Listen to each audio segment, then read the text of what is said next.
There are those in the Second Amendment community that are welcoming these recent new gun owners to our community.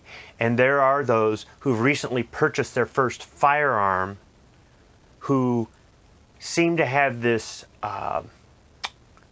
attitude that they deserve some sort of respect because now they finally understand.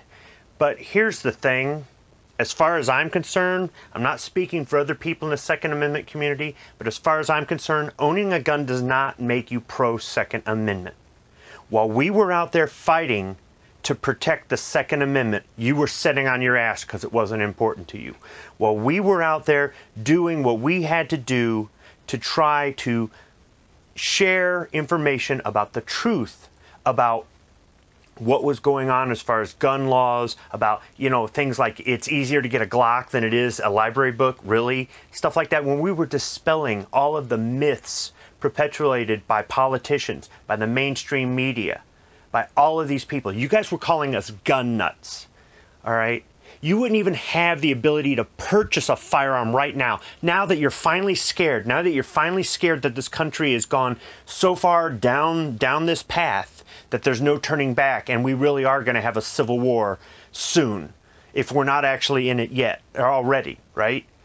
Now you finally get off your ass and buy a gun, and you go, hey, I'm one of you. You're not one of us. You're not one of us until you change the way you vote. You're not one of us until I see you at the rally standing next to me. You're not one of us until you take somebody who's never shot a gun before to the range and show them how to handle it safely. Dispel some of their fears. You're not one of us until you join at least a state or a national pro-Second Amendment advocacy group. I'm not necessarily saying the NRA, but there are plenty of groups at the state level that not only can keep you informed about what's going on, but that can help you know when and how to get involved, because your presence makes a difference. You're the one that can open carry, if your state allows it, to try to show that owning a gun is mainstream, instead of hiding it in your house and you don't want to let any of your other liberal friends know that you've got a gun. You're the one that can go out there and can be a positive example of firearms ownership. And you're the one that can be out there educating people about the truth about the right to keep and bear arms, about the truth about the statistics, about how many people protect their lives with firearms, about the truth about the deterrence to crime, about all the other truths that are out there. Until you do that, you are not one of us. You're like a 20-year-old man trying to tell a 50-year-old man, you're going to respect me because I'm an adult now.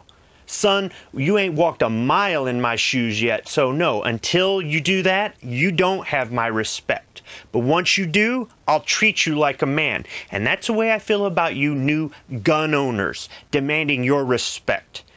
You're not going to earn my respect until I see results.